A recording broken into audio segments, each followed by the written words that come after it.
effort that can help alleviate the challenges faced by parents, educators, and the younger generation. To shed light on the root causes and far-reaching effects of the childcare crisis, I'll be speaking to Miriam Calderon, Chief Policy Officer of 0 to 3, a national nonprofit that provides parents, professionals, and policymakers the knowledge and know-how to nurture early development, and Elliot Haspel, the author of Crawling Behind, America's Childcare Crisis and How to Fix It, and the Director of Climate and Young Children at Capita. Before we dive into the conversation, I want to remind our live audience on insider.com that you can submit questions for Miriam and Elliot using the Q&A box here on the event site. We'll try our best to answer them towards the end of this event. But you can also join the conversation on social media using the hashtag InsiderEvents. And for people watching here at insider.com, I'd like to ask you a question. Is the state of childcare in the US worrying you? You can respond to the question using the polling box below. Thank you, Miriam and Elliot, for joining me today. So to kick things off, I like to start with a more practical question. We hear the term childcare crisis a lot lately. Some even refer to it as a childcare cliff. But what does that mean, and where are we? Elliot, do you want me to start? Sure, go for it. Okay, all right, sure, absolutely. So I love this question. I think when you first think about crisis, you can think about difficulty and trouble. And I think the first thing I really want to say is that the childcare crisis isn't new. Like, families have long struggled with waiting lists, care, hard to find care that's affordable, that meets their needs, preferences, the kinds of options in their community that are accessible, easy to get to. Early childhood educators have long struggled with pay, inadequate working conditions. This is the system we've had for a long time. So when I think about crisis and what does that mean, I think about the part of that the part of that word that means turning point, opportunity for change. And I think that's where we're at. Like, the pandemic really brought increased attention to the challenges of childcare. I was leading an agency at the time responsible for childcare during the pandemic, and our phone was ringing off the hook at the start of the pandemic from businesses calling to say, how do I open on-site childcare? Which was so different than right before the pandemic, when businesses were closing on-site childcare.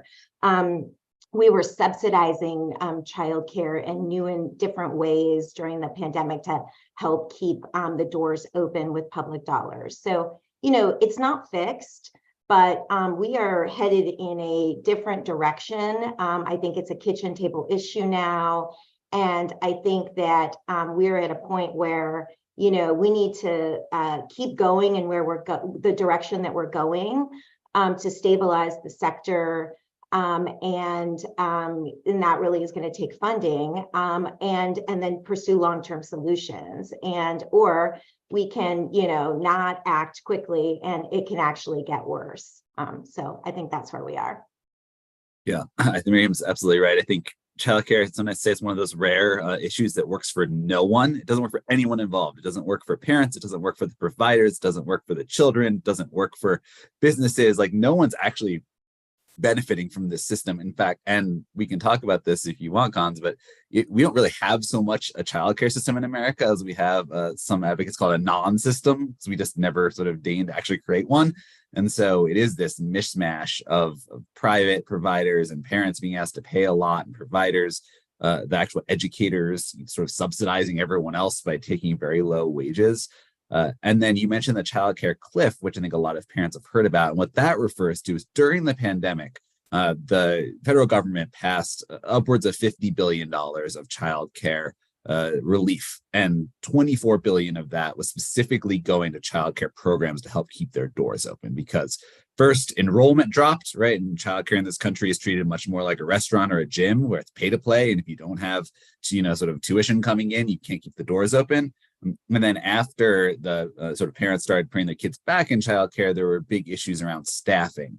Other low-wage industries, retail, fast food, are raising their compensation.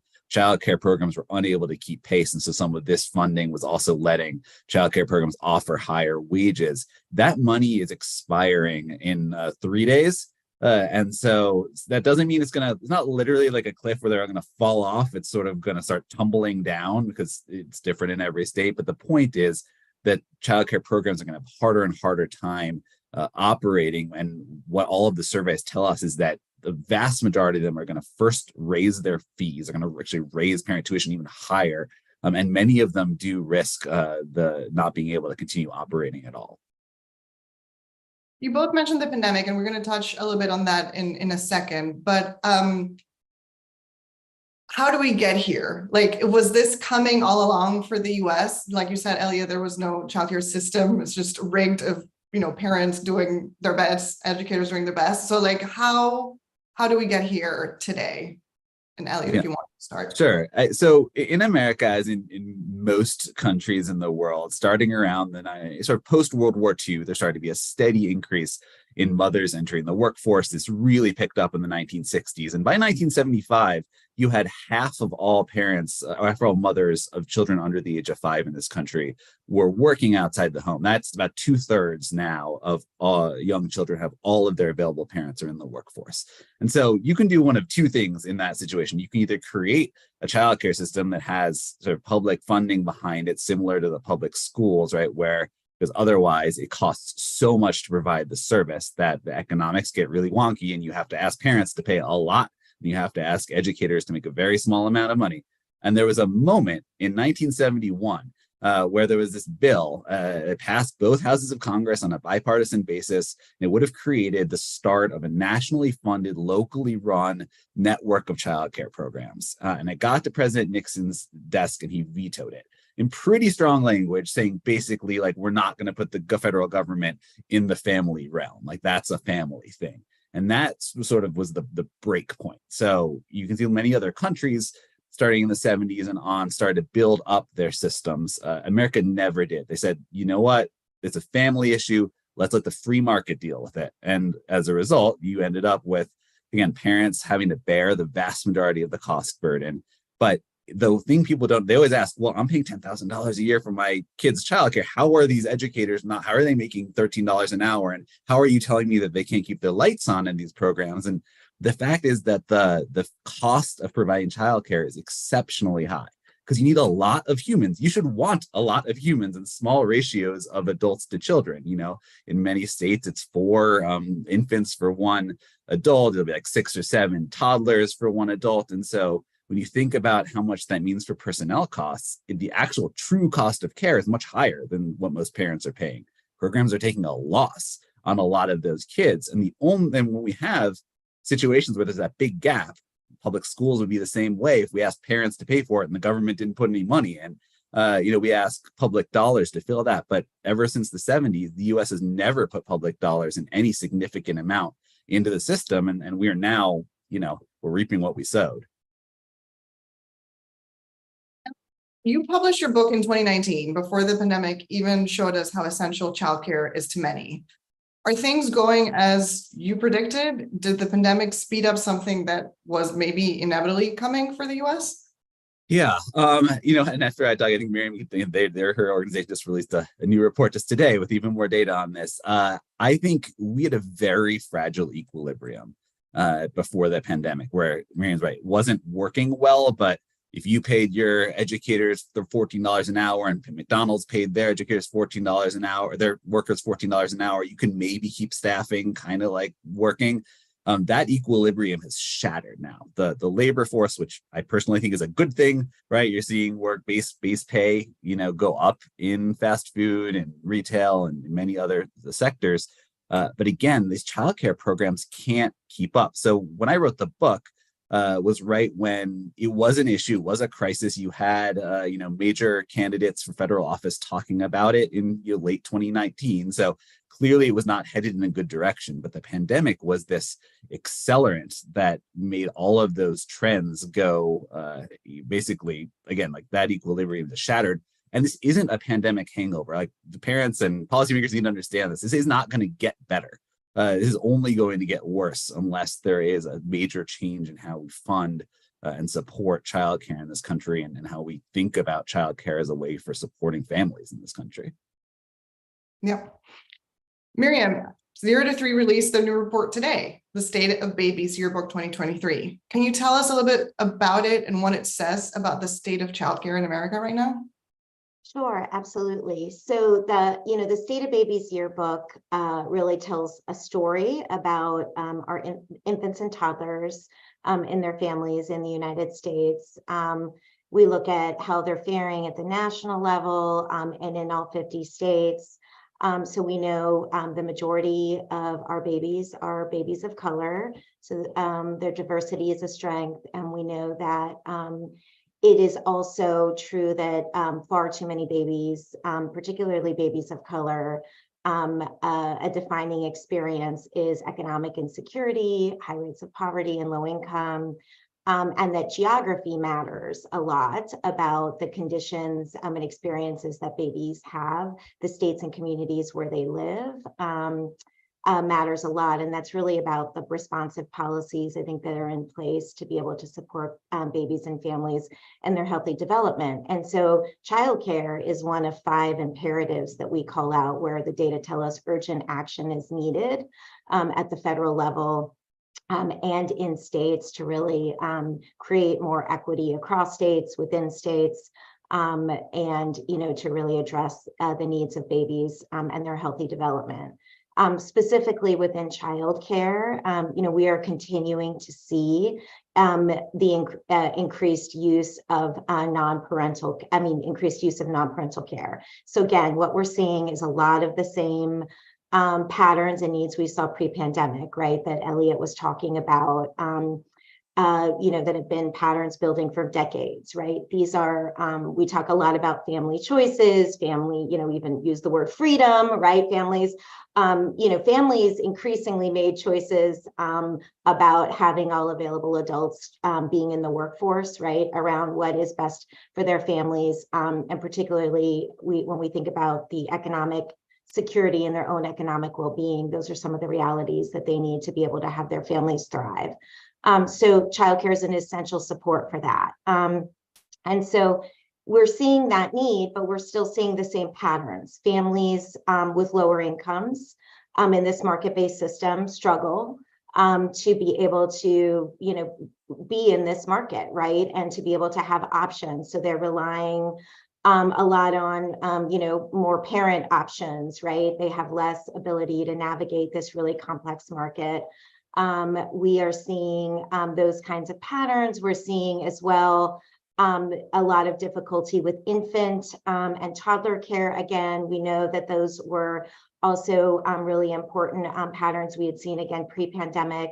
They're holding true, right? Less availability of infant toddler care, higher costs for that as well. And then very related to the issues we're seeing with supply that we talk about in the report, is the availability of the workforce, right? So will we see businesses able to keep classrooms open, to be able to stay open, to be able to, serve more families on wait lists is really going to be very closely tethered and tied to, do they have staff? Can they keep staff? Can they fill vacancies? And we talk about in the report a lot about burnout, and we use we have a great partnership with Stanford Early Childhood Center and the Rapid Survey, where they regularly survey caregivers working and educators working in childcare settings, who talked a lot about the connections between burnout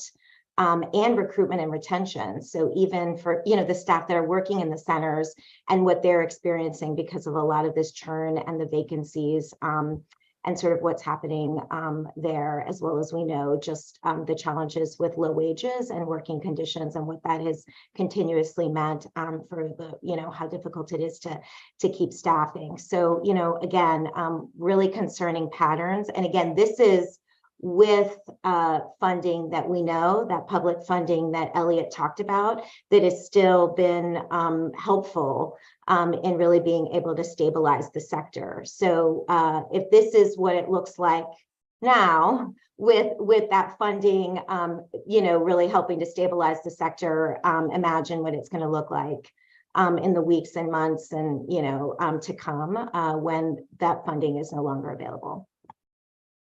Obviously, the childcare crisis affects parents and families, but it goes beyond that. Miriam, I read in your research that 62% of mothers of infants and toddlers are in the workforce. So what happens if these mothers can't afford or find childcare? And like, what are the repercussions for the country if they can't send their kids to childcare? Right. Well, what we know is that mothers, this is inextricably linked with mothers, mothers leave the workforce, right? Childcare is a big reason. They either, when we do have affordable, stable, high quality care, that really supports mothers and really families and parents being able to be in the workforce. And we know that it can disproportionately affect workers who, tend to be in lower wage jobs. That is, again, there's an overrepresentation again of women of color, Black and brown women in those lower wage jobs who aren't in the kinds of jobs where they can even afford the high cost of childcare. Just the math just doesn't work, right? To pencil out what they would pay versus what they earn. And so we know that it's inextricably linked. I, at one point in my career, had the honor and privilege of helping implement universal preschool in my hometown of Washington, D.C. One of the features that some researchers were able to look at the benefits of that program, in addition to benefits for children and academics and school success, was that it increased maternal workforce participation, right? The availability of even just 2 years, right, of affordable and not even full school day or school year, right, preschool, helped women be able to stay in the workforce. So this is a key support, and we know that it's great for that. We know that's great for businesses, and that's good for our economy. And I would be remiss in not mentioning as well that there's that the childcare workforce is also predominantly made up of women too. So when we think about women in the workforce, we also need to think about women who work in this field, who work for very low wages, without benefits, in very difficult working conditions, often who can't really afford care for their own children, or often, struggle with housing costs, don't have paid sick days, a number of important really benefits. And so really more broadly, if we want them to be able to stay in the workforce so that when they work, other people can work and other women can work, we need to think about this really globally, right? This is the benefits of helping these women work so that others can work, and really being able to keep women in the workforce so that our businesses and other economy can thrive. Right. And kind of tied to that question also, Miriam, in your research, have you seen, like, are people having fewer children or not having children because of the crisis? And then again, what does that mean for the future of the country? Right. Well, yeah, we have been, this is the 5th edition of the State of Babies Yearbook. And so one of the data points that we do track year over year is the birth rate. And it was very, startling. We had some internal conversations to realize why we were seeing declining birth rates year over year. We were a bit taken aback ourselves to realize that, we have in this 5th year, 2023, realizing that we have 900,000 fewer infants and toddlers than when we first published the yearbook. And so, look, I think that we can unquestionably all say that, having family supportive policies like affordable childcare, policies like paid leave, really acting out of our values that we espouse, right? That we honor families and empower families to make choices, and we support families, that we care about children, that children are our future and our present, and really having those kinds of responsive and supportive policies in place would really matter, I think, and do matter. And we hear that from families too, in, some of the work that we do and work that I've done previously. Families say, I can't afford to have more children, or this is absolutely something that goes into the decisions that we make. But, it's obviously difficult to quantify. There could be a lot of things that are contributing to that trend. But I absolutely believe that, stronger family policies are definitely a part of what we're seeing declining birth rates. The lack of family policies are part of this equation. And I think if I could put like a fine point on that too, like it's childcare, we talk about its economic benefits, which Miriam laid out very well, and is absolutely true. And I often say, even if those weren't there, we would still want strong childcare policy, because we want to support family flourishing, right? Like America is we're very good at talking the talk about family as the cornerstone of our society. But to actually make sure that families can make the choices that they want, to be able to spend time with their kids the way they want, to be able to live where they want. There's plenty of evidence that families will move out of communities where they've invested their time, where they're, kids are engaged in activities, where they're engaged in a faith community, and they can't stay there because they can't afford or find childcare. And this is not just like expensive urban areas. I read a story a few years back about families in Woodstock, Vermont, which is like a tiny 6,000 person town, and they found like a bunch of their families were moving out. And like that's a death knell to depopulating rural towns that are struggling to keep population. And so this idea that childcare is going to determine whether you have the family size that you want, whether you can live where you want, whether you are stressed out all the time, because we haven't even talked about quality yet, right? We need to feel good about where, what situation you have on the care side. All of those things play into general family functioning and family flourishing. And we often, I think, sometimes treat childcare too much just as a work support, or just and that's can be a little bit limiting sometimes, because it is so much more than that. And the other thing I'll say is, we talk about childcare, and we're not, I think it's probably fair to say, Miriam, you too, like we're not just talking about like your formal childcare centers, right? Like their preschools we think about. Most people in the sector, when we talk about childcare, that includes the family childcare home, though, the person down the street who's having a few people come in every day. That usually encompasses for what's called friends, family, or neighbor care, right? So your grandmother, your neighbor who might as well be your family member who's watching your kid. It can include stay-at-home parents. In other countries, childcare policy includes paying stay-at-home parents, so that becomes more of a viable option for families that want it. So it can be very inclusive. There has to actually be a policy, or else, again, it's just we're putting the burden on families to figure it out, and that is really it makes them suffer, and it makes them not be able to be the families that they want to be, the parents that they want to be. So I think there's real fundamental questions of freedom and self-determination here.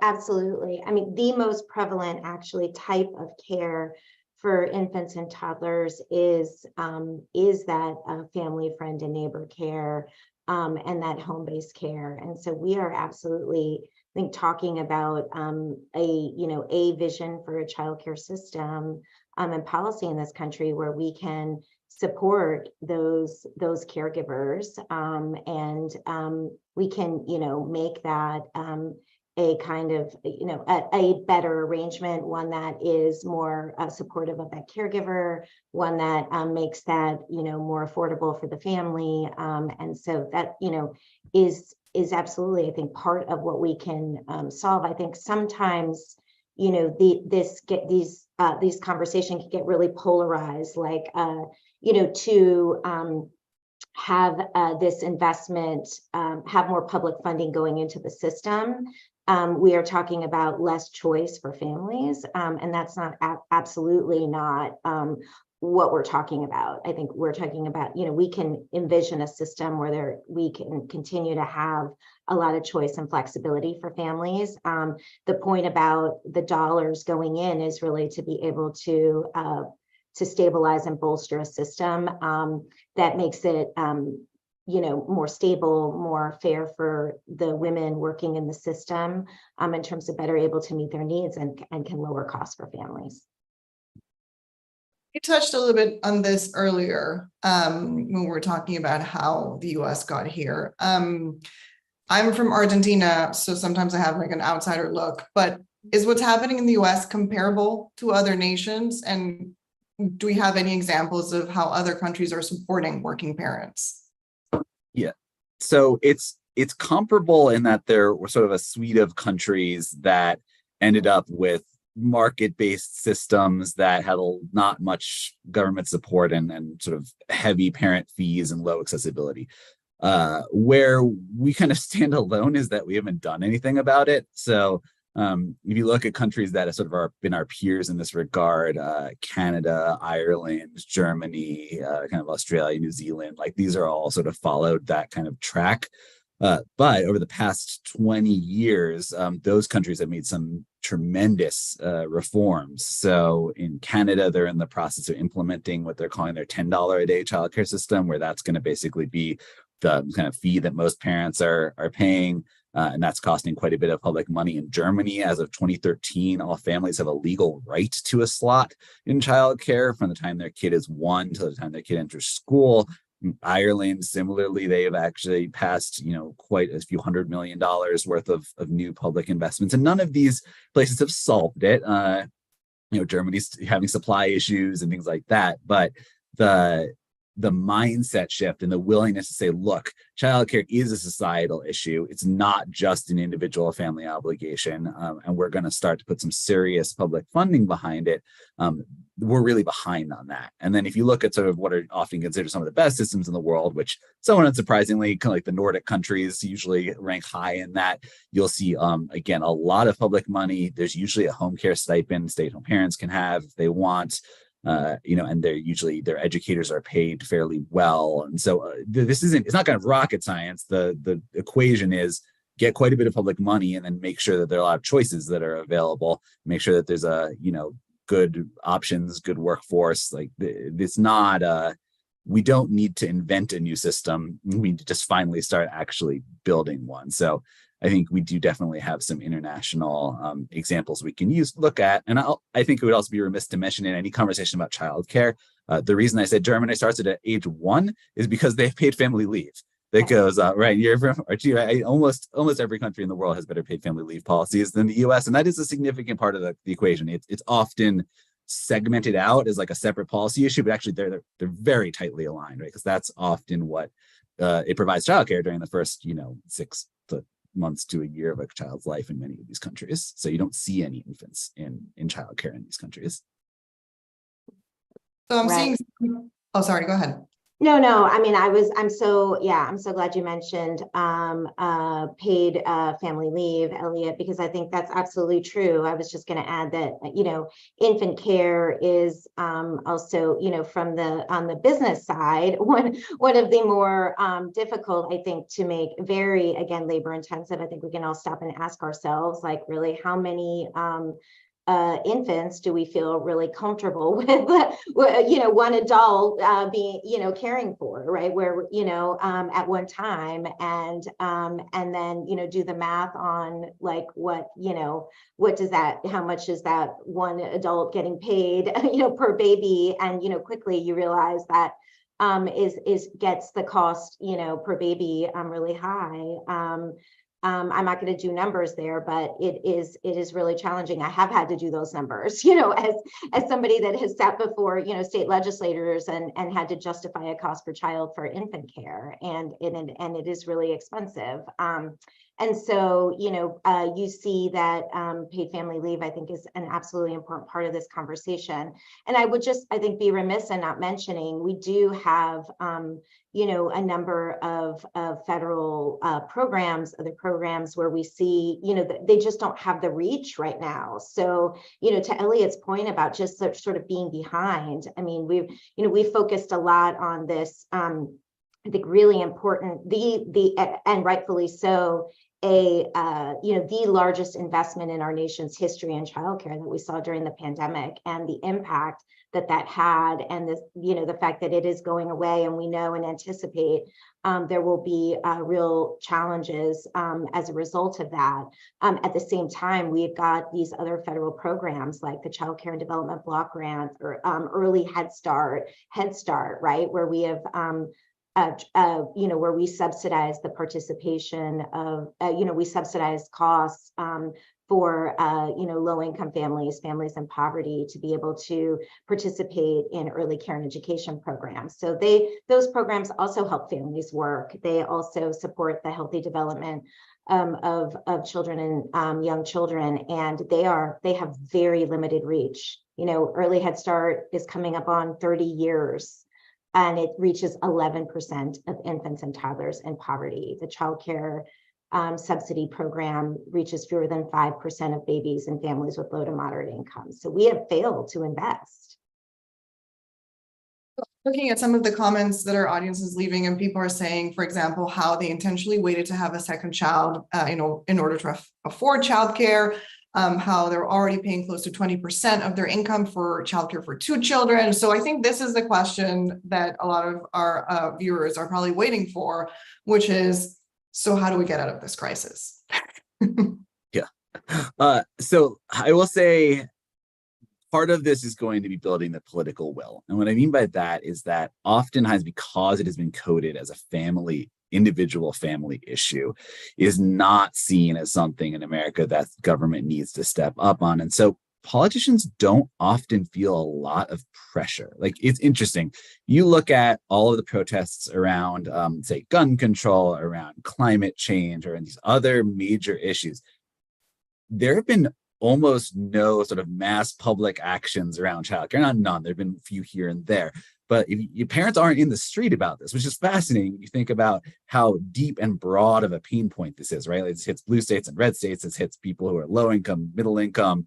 Frankly, upper middle class has trouble with childcare, but there isn't sort of a mass demand. And so politicians are fairly, I think they feel much too comfortable dismissing childcare and knowing they're not going to feel much of a consequence in that. So I think some of this is power building work, making sure that we have a movement for childcare that is strong, that is respected at the congressional level, because it is going to, the way we get out of this is going to be government passing significant amounts of public funding, and that's some at the state level, but it truly ultimately it's going to take the federal government doing that. And there are bills on the table to do that. There are different proposals. Even right now, the most immediate one, there's something called the Childcare Stabilization Act, which would put $16 billion into basically continue the pandemic relief funding to kind of try to hold things together. But the really big transformative legislation to get back kind of where we were in 1971, where we were on the cusp of having a real system, is going to take parents allying with business leaders and every kind of other stakeholder group to say, like, no, this is something that the government needs to help parents with. It's not something parents need to bear all on their own. Until that happens, again, like, it's just, we're going to continue down this path, because frankly, politicians have watched parents make it work for way too long, at what cost? An extreme cost, but they've watched parents make it work, because that's what us parents do. And I think that we need to change that equation if we're going to see a different outcome. Absolutely. I think to build on what Elliot said, I think first and foremost, we've done polling, some polling on this issue, also like connecting with families. And we've been lifting up a lot of the voices of parents of infants and toddlers, where we continue to see these issues are very matter and really are popular, like investing more in childcare, Congress prioritizing investments in childcare, paid family leave policies, the child tax credit, which can help put money in families' pockets, to afford many things, including helping defray some costs of childcare, et cetera. These things are popular with families in red states, blue states, families that voted for Trump and Biden in the last presidential election. So this point, how this translates into absolute just gridlock and partisanship that we see and lack of effectiveness in Congress right now is I think and you know is important. Like how we're the accountability between you know what we want to see, what we say matters to families, and how our policymakers, particularly in Congress, are acting on what families are saying they want to see them prioritize, I think is important. And you know, so that's one piece. I think the second is you know, locally and at the state level, particularly I think in this immediate, like, you know, crisis around the cliff.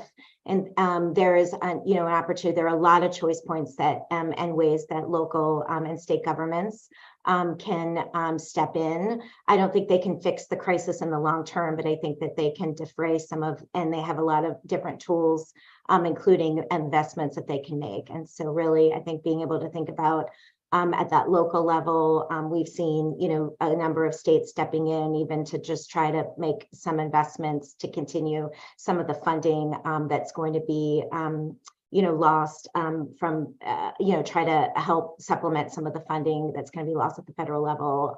That can't happen everywhere and won't happen everywhere. And ultimately, we need a lot more federal funding and we need to pass the 16 billion. And I think that's the last point I'll make is that I think it would be a huge loss to lose the $16 billion in the stabilization funding. And I'm stating the obvious here, but we have seen there is such a great need for it, as we've talked about, and Elliot really articulated. You know, the consequences in terms of increased costs will go up. The sector is not stable, but also I think from a perspective of backtracking on you know what we've built in being able to begin to subsidize the vast majority of childcare businesses across the country and their operations.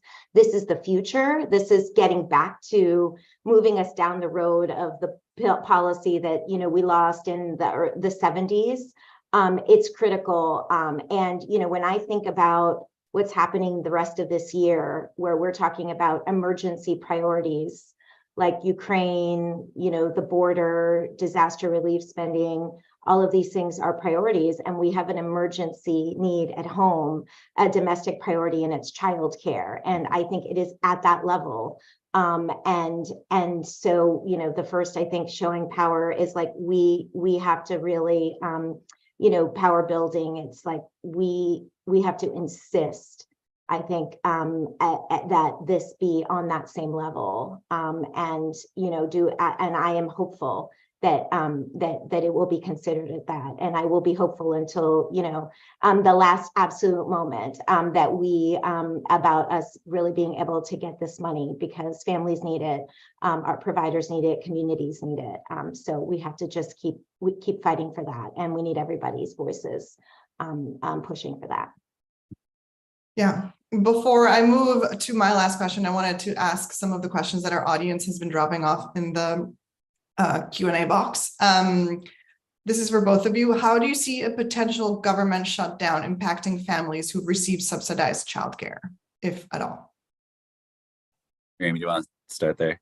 Yeah, you know, I think that is a great question. I mean, I think right now, the answer is really it's a lot about the length of I think the shutdown, and I think that matters a great deal. And I think in the short term, there will be a shorter period of time. There will be an ability for state and local governments to be able to continue with operations. A lot of these funds have been are already kind of in the system, for lack of a better word, and they're able to be able to kind of continue distributing those resources accordingly and able to continue operations.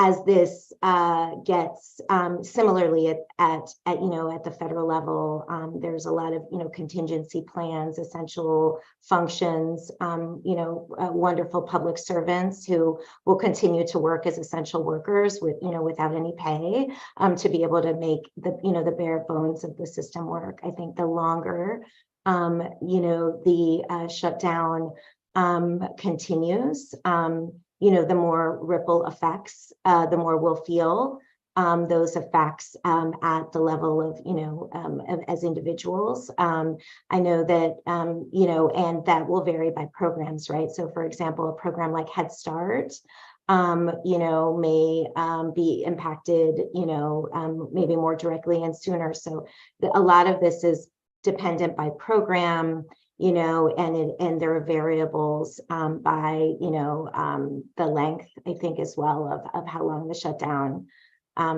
goes for. So I don't want anybody to think, it's, next week, but it is certainly very serious, and it is really important that we work to resolve this. And certainly the longer that it goes on, I think the more consequences there could be that impact everybody's daily lives. Yeah, and I quickly, I do think that's a great overview. I think one, there may be some indirect effects. So, for example, other programs that affect families, the WIC program, Women, Infant, Children's Nutrition Program, for example, that will run out within days of the shutdown. And unfortunately, we actually have many child care educators themselves who are parents who rely on WIC. There are many parents who rely on WIC, right? So that's going to create stressors in the system. There's going to be less oversight of the Medicaid redetermination process that is sort of throwing a lot of families off erroneously, and that's could affect things. So those indirect effects. And the other thing I'll say is, it's a question about eventually when there's a deal, assuming there's going to be a deal at some point, like what's it look like? Because if you look right now, what the House, is sort of proposing, very extraordinarily deep cuts, mostly targeting social programs like childcare subsidy and Head Start, grants for low-income schools. Now, that's not gonna be passed on in its wholesale, but if there's a negotiation, childcare funding could get caught up in any kind of spending deal. So that's the other thing I'll be paying close attention to. Yes. Another question here is a solution to get more parents to qualify for vouchers. This person says, I make just over my state cutoff and I'm almost incentivized to get a lower paying job to just qualify.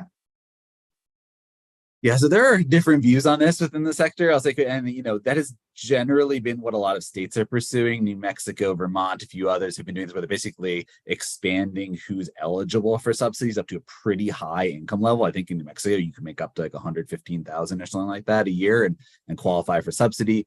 My feeling on this, and again, it's not universal within the sector, is that actually we need to say, if childcare is truly an essential social good, if it is akin to a public school or a library or fire department, then we need to stop worrying about income at all and say everyone gets access to this. Bill Gates can send his kid to his neighborhood public school for free. Jeff Bezos can walk to his neighborhood public library and check out a book for free. There are some things in this country that we say are important enough, that have enough benefits, that we're going to actually make it universal and not worry about that. So I push pretty hard that I think childcare fits in that category. Not everyone, even within the field, agrees with me, and that's fine. But I would say that is, to the direct question, many states are pursuing that as a strategy of expanding subsidy. I would like to see it just become fully universal. Yeah. I would say this right now, I think that when I think about that question, I think about the real immediate, I think about the sort of, to go back to Elliot's point, the sort of system that we have right now. And by that, I mean, we have a lot of different programs that help and target different families and different income eligibility levels. They have different, visions even for what children and families experience, in quality, which we really haven't gotten to, or and target different settings. Some are really focused on more on public schools, and we have state programs, federal programs. Some really are focused on maybe children who are, with developmental delays and disabilities, or, families in poverty again, so experiencing poverty. So all that to say, when I think about that question, that is one where maybe in the short term or in the immediate term, that's a choice point a state might be making right now to say, this is something that's in our control, and we're looking at our particular state context, and this is something we can do and we're choosing to do, and that's a priority that we're making within one federal program where we have the ability to do that, the Childcare and Development Block Grant. To take a step back, which I think is where Elliot was going, is, what's our vision for financing early care and education system? Like, if we really could build a system, that really created a right and treated it as a public good and created a right to early care and education, and one where it was affordable for families, or free, as Elliot was just saying, and we put that on the table. I think that that's really the question, and that's sort of the longer term where we need to go. And I think some states where you see, like New Mexico or things, I really admire places and states where they're trying to think about getting from where they are now with the programs we have towards that longer term vision, right? And you don't get there overnight sometimes, and you can't really get there without more investment and stronger partnership from the federal government. And when I think about the child care stabilization, this will be my last point, Cons. One of the reasons I keep coming back to those grants and why they were so transformational is because they directly subsidized the business, not the cost of participation for the family. And I think they have this broad reach into the vast majority of programs and providers, including those family, friend, and neighbor providers that we talked about earlier. So if that's the future, right, that's really important to keep getting money to support the operations, right? And I think we need to keep doing that to stabilize the sector, to be able to build quality. And I think different states may have different approaches in this intermediary period about who they're deciding they're going to subsidize participation for and at what income levels. But right now, continuing to just stabilize the cost of staying open, supporting that workforce very directly with wage enhancements, is essential. And I think that's where we are right now. And we need to stay in that path for a while until we figure out these longer term solutions. Well, we're running out of time. I could stay here and talk about this for hours because it's so important and so essential and timely. But to close out our conversation, I want to ask both of you, what is one key takeaway you each have for our audience, either for caretakers or providers? Maybe you want to go? No, you go Okay, first. I'll go. All right. I think my takeaway is, like, be vocal. We have to talk about the fact that the child care, again, is not just something that parents need to be able to have to figure out on their own. It's their problem if they can't find it or afford it, right? We have to talk with our network, socialize this idea that, look, we all succeed when families succeed.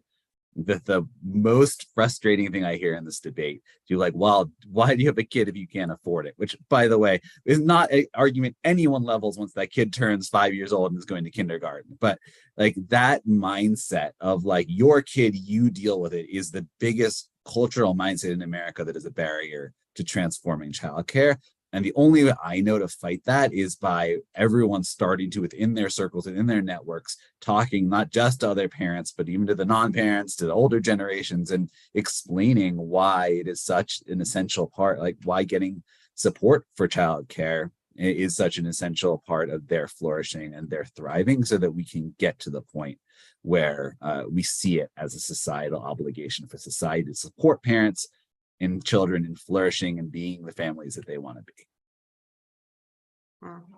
That's well said, Elliot. I think I will just build on that. I think to where I started. I think we have we're at a real sort of decision point. There is many much more attention on this issue and more people aware of these challenges with childcare and the importance of childcare. All the reasons, I think we've talked about the benefits to children, the benefits to families, the benefits to businesses, to our economy. And we we need to, press forward and really continue to ask, insist that government, prioritize this issue. And I think we see that in a lot of what, where families are in the work that we've been doing, is that they believe that government, it needs to solve this, and they want government to prioritize it. And so it's about really now insisting that there is action and accountability to follow up with that sentiment. And I don't want us to really lose this moment, I think, because it's been a long time coming, I think, to get to this point. And I think, again, I'm hopeful that it is not going to take 50 years as it did from the 70s to get back to this point. So I think we're close, and I absolutely everybody can make a difference here and can do something, and it will take all of us. Well, thank you again, Miriam and Elliot, for this incredibly insightful conversation. At the beginning of our event, we asked our audience if the state of the childcare in the US is worrying them, and 98% of our viewers said that they're concerned. I hope our discussion not only helped to understand it, but also showed a path forward. And thank you everyone for tuning in. The discussion doesn't have to end here. You can share your thoughts using the hashtag Insider Events, and be sure to follow Insider on social media for more of our coverage on parenting and the childcare crisis. You can also find related articles in the 0 to 3 report linked here on the event site on insider.com. I'm Con Spready. Have a great day.